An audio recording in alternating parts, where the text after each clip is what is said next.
हमारे बाप दादाओं का है, जिन्होंने सलवार खोल दी उनके बाप दादाओं का नहीं है। हर हर महादेव। गोल टोपी लगाकर बकरे जैसी दाढ़ी रखकर किसी भी गोल टोपी वाले के बाप दादा परदादा का हिंदुस्तान नहीं है।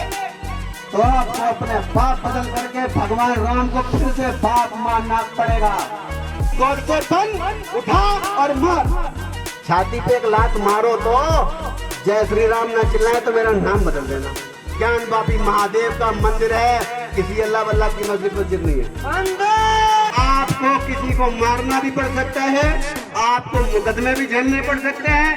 हर परिस्थिति में तैयार हो जाओ। जैसे जैसे 2024 का लोकसभा चुनाव और आगामी विधानसभा जो चुनाव है वो नज़दीक आ रहे हैं, भारतीय जनता पार्टी के द्वारा, सत्ताधारी पार्टी के द्वारा जो समाज में ठेकेदार छोड़े गए हैं, उनको एक एक तारीख में किस तरह से कहां पर माहौल सेट करना है, क्या क्या बोलना है, किस मुद्दे को लेकर किस त्यौहार के बहाने समाज में घुसना है, सांप्रदायिकता का माहौल तैयार करके हिंदुओं को डराना है, पूरा का पूरा रोड मैप तैयार किया जा चुका है। अब इतने दिन पहले ही अब भारतीय जनता पार्टी के द्वारा जिस तरह से हिंदुत्व की एजेंडा को चलते माहौल की ज़रूरत है, कई विधानसभा में, लोकसभा चुनाव में भी ज़रूरत है, तो बजरंग दल पूरे देश में ज़ोर शोर से अपनी शौर्य जागरण यात्रा निकाल रहा है, जिसके सहारे वो मंच से ऐसे ऐसे लफ्ज़बान बोल रहे हैं जो सिर्फ़ और सिर्फ इस देश की माइनॉरिटी को, इस देश के मुस्लिम समुदाय को बड़ी संख्या में और बड़े ही कुष्ट तरीके से आघात पहुंचाता है। नाम रख रहे हैं कि देखिए हम तो हिंदुओं को जागृत कर रहे हैं इन यात्रा के सहारे, और उसके बल पर, उसके एक तरीके से पर्दे के पीछे जो इनके वाणी और जिनके कर्म निकल कर आ रहे हैं वाकई निराशाजनक हैं।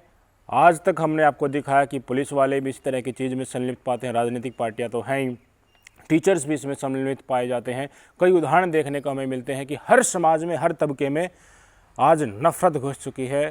तो अब जो एक दो सेक्टर जो बचे हुए हैं, जिनसे उम्मीद की जा सकती थी कि कहीं ना कहीं ये तो आज इस देश में जिस तरह से नफ़रत का माहौल बनाया जा रहा है उसको संवैधानिक की कसौटी पर सही से परखेंगे और सही जगह पर आकर कानून को और संविधान को ध्यान में रखकर खड़े होंगे। मैं बात कर रहा हूँ हमारे देश के वकीलों की, काले कोट वालों की। वो भी अब पूरी तरह से बजरंग दल और तमाम इन हिंदुवादी संगठनों के पदों पर बैठकर भारतीय जनता पार्टी के लिए चुनावी मंच तैयार करने में लग गए हैं। और लगभग 90% लोग जो आज हिंदुत्व के नाम पर, गोरक्षा के नाम पर, लव जिहाद के नाम पर ये तांडव काट रहे हैं, इनको इलेक्शंस के दौरान ही पैसे बनाने होते हैं, दिहाड़ी बनानी होती है। इनका काम ही यही होता है, जो बीजेपी टैक्स दे देती है उसको लोगों के बीच में ले जाते हैं। अभी बजरंग दल का और विश्व हिंदू परिषद की शौर्य यात्रा चल रही है, आगे राम मंदिर को लेकर ये करेंगे। इनका टॉपिक ऑलरेडी 2024 के लोकसभा चुनाव तक सब कुछ डेट वाइज अलॉट है। आपकी स्क्रीन पर जिस व्यक्ति को आप देख रहे हैं, इनका नाम है अर्पित गुप्ता। ये बजरंग दल के उत्तर प्रदेश से और अंतर्राष्ट्रीय हिंदू परिषद के प्रदेश मंत्री हैं।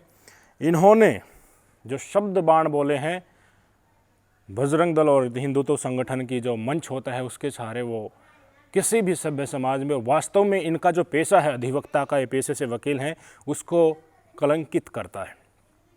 इन्होंने तो भाई साहब एक मुस्लिम समुदाय को, टोपी वाले को नाम लेकर संबोधित किया इन्होंने और कहा कि उनका तो इस तरीके से यहाँ पर इस देश में कुछ है ही नहीं। एक एक शब्द आपको सुनाएंगे और किस तरीके से बड़े ही सुनियोजित तरीके से पूरे के पूरे सिस्टम को भारतीय जनता पार्टी के लिए तैयार किया जा रहा है, वो सारी चीज़ आपके सामने रखेंगे। इन्होंने कहा कि आजकल जो भगवा डालकर शेर की तरह चल रहे हैं वही हिंदू हैं, जो तलवार के भय से सलवार का सौदा कर गए वो हिंदू नहीं हो सकते।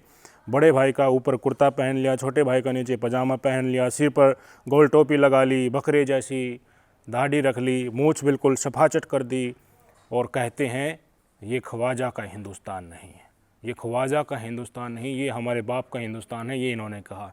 और अगर तुम्हें ये लगता है कि ये तुम्हारे बाप का हिंदुस्तान है तो तुम्हें अपना बाप, जिसको तुम बाबर समझते हो, उसको बदलकर श्री राम को अपना बाप बनाना होगा, श्री कृष्ण को बाप बनाना होगा, गौतम बुद्ध को अपना पूर्वज बनाना होगा।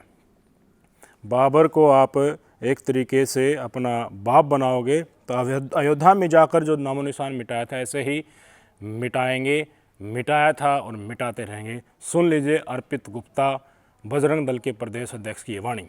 चोटी तिलक रख करके भगवा डाल करके शेर बन करके घूमे भाई हिंदू, और जो तलवार के जोर से तलवार को देखकर अपनी सलवार खोल दे वह कभी भी हिंदू नहीं हो सकता। ये बड़े भाई का कुर्ता पहनकर, छोटे भाई का पजामा पहनकर, गोल टोपी लगाकर, बकरे जैसी दाढ़ी रखकर, मुझे सपा चट करके कहते हैं ये ख्वाजा का हिंदुस्तान है। ये ख्वाजा का हिंदुस्तान है क्या? ये हिंदुस्तान है हमारे बाप का, ये हिंदुस्तान है आपके बाप का, ये हिंदुस्तान है हिंदुओं का, ये हिंदुस्तान है सिखों का, ये हिंदुस्तान है जैनियों का, ये हिंदुस्तान है बौद्धों का, ये हिंदुस्तान है पारसियों का। किसी भी गोल टोपी वाले के बाप दादा परदादा का हिंदुस्तान नहीं है। और अगर कहोगे कि हिंदुस्तान तुम्हारे बाप का है तो आपको अपने बाप बदल करके भगवान राम को फिर से बाप मानना पड़ेगा। भगवान कृष्ण को अपना बाप मानना पड़ेगा, महात्मा बुद्ध को अपना पूर्वज कहना पड़ेगा, माता के बाबर को अपना बाप मानोगे तो अयोध्या में जाकर के जिस तरह से तुम्हारा नामो निशान मिटाया था, जहां पर मिलोगे वहां पर नामो निशान मिटाया था और मिटाएंगे। इन्होंने सीधे तौर पर समुदाय विशेष के प्रति वॉयलेंस, हिंसा करने को लेकर आमदा किया है, लोगों को इंसाइट किया है वॉयलेंस को, और कहा है कि नारे लगाने का समय जा चुका है, क्योंकि भारत के 31 राज्यों में से 9 राज्य आज ऐसे हो चुके हैं जिसमें कोई सिर पर पगड़ी बांध कर नहीं घूम सकता, कोई जय श्री राम के नारे नहीं लगा सकता, कोई हिंदू है, कोई हिंदुओं को मारा जा रहा है, जैनों को मारा जा रहा है, बौद्धों को एक तरीके से उनका सर कलम किया जा रहा है। जय श्री राम, भारत माता की जय, वंदे मातरम, जय श्री कृष्णा, वाहे गुरु का खालसा, वाहे गुरु की फतेह, ये नारे नहीं लगाए जा सकते।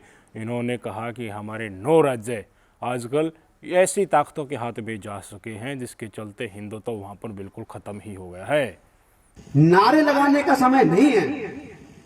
कोई कार्यकर्ता, कोई हमारा हिंदू लीडर, कोई हमारा हिंदू नेतृत्व करता आ जाए तो उसको दिखाने के लिए भारत माता की जय बोलने का समय जा चुका है, क्योंकि भारत के अंदर 31 राज्य और 31 राज्यों में से 9 राज्यों में अगर पगड़ी बंधी देख ली, सिख देख लिया तो जान से मारते हैं, हिंदू देख लिया जान से मारते हैं, बौद्ध देख लिया जान से मारते हैं, जैन देख लिया जान से मारते हैं। और भारत के 9 राज्यों में जय श्री राम, वाहेगुरु जी का खालसा, वाहेगुरु जी की फतेह बोलने वाला नहीं है, जय श्री कृष्णा बोलने वाला नहीं है, भारत माता की जय बोलने वाला नहीं है, वंदे मातरम बोलने वाला नहीं है। आज भारत के अंदर 9 राज्य ऐसे हो गए हैं। दया करने की ज़रूरत नहीं है, दया बिल्कुल नहीं करनी है। जब तुम धर्म के मार्ग पर चल रहे हो, धर्म के मार्ग में कोई अड़ंगा लगाता है, कोई अपनी टांग अड़ाता है, तो उसकी छाती पर पैर रखना है, छाती में खंजर गोप कर आगे बढ़ जाना है। गांधी नहीं बनना है कि गाल आगे कर देनी है, एक थप्पड़ खा के नथुराम गोडसे की तरह बनना है, और छाती पर पैर रखकर पार हो जाना है सरेआम। ये बातें इन्होंने भरे मन से कही हैं। बड़े शर्म लगती है कहते हुए कि बप्पा रावल, महाराणा प्रताप, गुरु गोविंद सिंह की संतानें भूल गई कि अहिंसा परमो धर्मा, धर्म हिंसा तथैव च, दया करना बहुत बड़ा धर्म है। लेकिन दया के धर्म का निर्वहन करते समय यदि कोई अधर्मी उसमें टांग अड़ाएगा, विघ्न करेगा, तो उसकी छाती पर पांव रखकर, उसकी छाती में खंजर उतार कर धर्म का काम करना। जय श्री राम, भारत माता की। गांधी याद है ना? गांधी सबको याद है। एक गाल पे थप्पड़ मारे, दूसरा गाल कर दो, आवश्यकता नहीं है गॉड से बन, उठा और मार। इस समय की मांग है इस भारत के अंदर। इनकी छाती पर लात मारो, ये जय श्री राम नहीं चलाएं तो मेरा नाम बदल देना। किसके बारे में कर रहे हैं? कह रहे हैं गोल टोपी वालों के बारे में कह रहे हैं। कह रहे हैं कि पहले तो ये लोग राम जन्मभूमि पर भी हिंदुओं का हक नहीं मानते थे अयोध्या में, फिर इनकी छाती पर पैर रखा, इनका इलाज किया, तब ये मानने लगे हैं। अभी इनकी महिलाएं और ये खुद वहाँ पर आरती करने लगे हैं। मुकदमों से मत डरो, जेल से मत डरो, हथियार उठाओ और शुरू हो जाओ धर्म की रक्षा, ऐसे ही करनी पड़ेगी। सुन लीजिए। छाती पे एक लात मारो तो जय श्री राम ना चिल्लाए तो मेरा नाम बदल देना, यही चिल्लाएंगे। इससे पहले ये राम भगवान की जन्मस्थली को अपने बाप दादाओं को बताते थे, अब इनकी महिलाएं और ये आकर के भगवान राम की आरती कर रहे हैं। जानते हो क्यों? क्योंकि इनकी छाती पर हमने लात रख दी। काशी के अंदर इनकी छाती पर हमने लात रखी और वहां का मुकदमा, ज्ञान बापी महादेव का मुकदमा, माता श्रृंगार गौरी का मुकदमा न्यायालय में पहुंच गया और वहां पर सिद्ध भी हो गया, सर्वे हो रहा है। और ईश्वर ने चाहा तो अगली वर्ष जब मैं आऊंगा या जब भी 4 से 8 महीने का समय आएगा, हो सकता है खुशखबरी मिल जाए और ये सिद्ध हो जाए कि वो माता श्रृंगार गौरी का, ज्ञान बापी महादेव का मंदिर है, किसी अल्लाह वल्लाह की मस्जिद नहीं है। इस भगवा की आन रखने के लिए, हिंदुत्व की लाज रखने के लिए, हिंदुओं की सुरक्षा करते करते आपको किसी को मारना भी पड़ सकता है, आपको मुकदमे भी झेलने पड़ सकते हैं, आपको अपना घर छोड़ करके भी भागना पड़ सकता है।